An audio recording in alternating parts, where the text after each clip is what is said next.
It's a big day for the market with a double dose of inflation news from CPI and PPI coming in, and two major wars are happening as some dovish comments are coming from the Fed. Let's bring in Tim Biggam of Delta Derivatives. What are you watching the most in the market, Tim?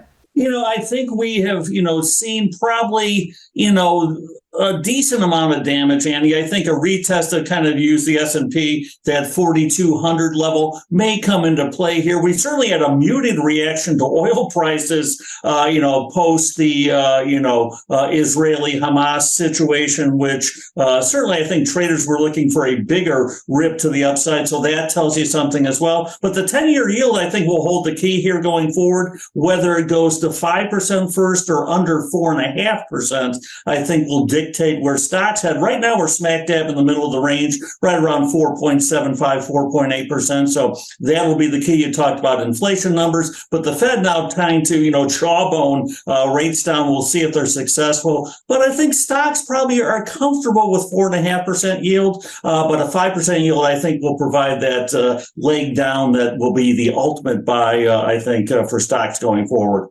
Tim, are you surprised with so much global unrest and tragedy that the market is mostly fixated on the Fed?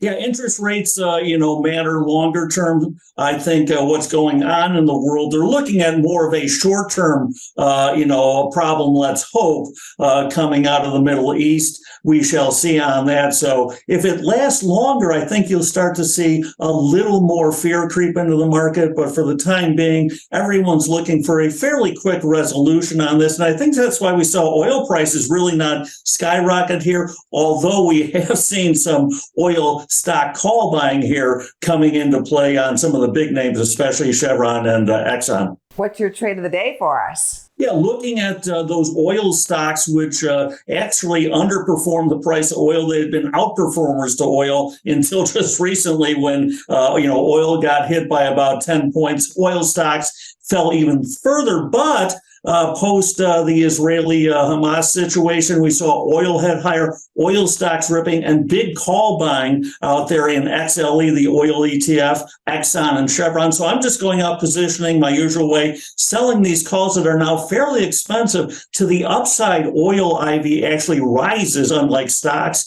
So selling out of the money calls about 3 to 5%, and then buying these shares, which have been beaten down here. So I look for oil to probably hold on to these gains, maybe grind higher, but I think around 92 will probably be the top on the price of oil until further notice. We thank you very much, Tim. You bet, anytime, Ange. Take care.